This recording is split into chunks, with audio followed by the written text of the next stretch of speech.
Hey, thanks for clicking through today. I know that a title that talks about something called a rule of life is probably not the most inviting or appealing title, and yet I think it's something that can be incredibly valuable and beneficial for you. I know it is for me, and I know that in my work, I have often helped other people develop their own rule of life, like we're talking about today, and they've found it deeply helpful, deeply meaningful for them. The simple question that I want to ask to begin with, before we get into the meat of this, is if you were to live every day for the next 5 years like you lived yesterday, who would you be in 5 years? And we could stretch that out a little bit, and we could say if you were to live every week for the next 5 years like you lived this past week, maybe give you a little bit more scope there. That's the whole idea behind a rule of life and why it can be meaningful. My name is John Chandler, and on this channel, I talk about practical wisdom for mindful living. To me, mindful living is living with an awareness of how you are living. It's trying to be intentional about how you use your time to make the most of it. And there's perhaps no better method or no better way to be intentional about how you use your time than something known as a rule of life. The idea of a rule of life was formalized as a concept in the 6th century, so about 1500 years ago. And there's a book you can still buy, translated copies of it today, called The Rule of St. Benedict. And it describes what the common way of life was in the monastery for the monks who lived there. The concept of a rule of life actually has some very appealing imagery behind it, some very life-giving, organic imagery. It comes from the same base metaphor, the same word origins even as what we would call a trellis today. Like if you can picture a vine growing up almost like a wooden ladder trellis to help it grow and be flourishing and vibrant, you might see something like this used for vining plants like grapes to help them grow upwards so that they can get the most fruit possible. And that's what the idea of a rule of life is. It is what kind of structure can be put in place to grow towards the most flourishing version of yourself, the most healthy version of yourself, the person that you would like to be, or the person you would like to be becoming. And so a rule of life, much like it was in that monastery, is a set of guidelines. It's a clearly defined set of rules, I'm sorry to say, but in a good way, rules for how you're going to live your life. They're intended to be very specific, but not necessarily rigid.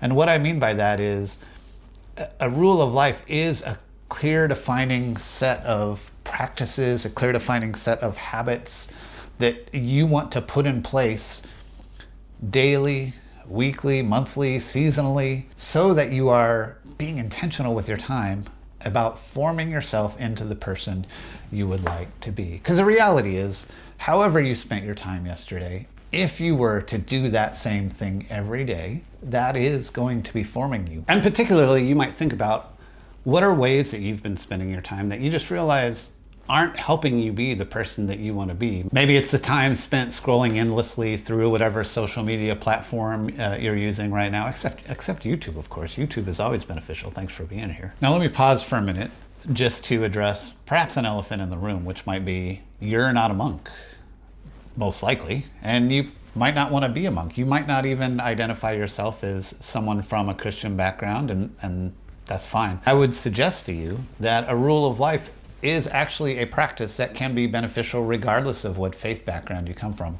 The reality of it is you already have a rule of life. The way that you did spend your time yesterday, the way that you did spend your time this past week is shaping you and it is forming you. So the question is how to be intentional with your time, how to be intentional putting in place those practices, those habits, those rhythms that will form you to be the person that you want to be. Suppose that in 5 years you want to have a great relationship with your children. Maybe right now your children are young and you want to have a good relationship with them when they are teenagers. And so you recognize that now that means building trust. You recognize that now that means saying, I'm gonna spend one evening a week with each of my kids individually, or I'm going to make sure that I have meals with my kids 4 nights a week, right? So that can be a rule of life because your goal is You want to have a good relationship with your kids when they are older, so you invest the time in them now when they are younger. A few years ago, I was staying at a friend's house, and he was training to run a marathon, and he had up on the wall the schedule for what he needed to do to run in order to prepare for that marathon. And that marathon was 2 months away, so it showed like on this week or on this day, you should be running this distance to help him build up what was needed for him. That is essentially a rule of life. That is essentially, here is your idealized version of who you want to become, this flourishing version of what your life is. Here are the practices to put in place. So what would it look like for you to develop your own rule of life? Well, I would suggest, first of all, there's something to be said for imagining what you would like your life to look like in 5 years. What would you like your relationships to look like? What would you like your emotional awareness to look like?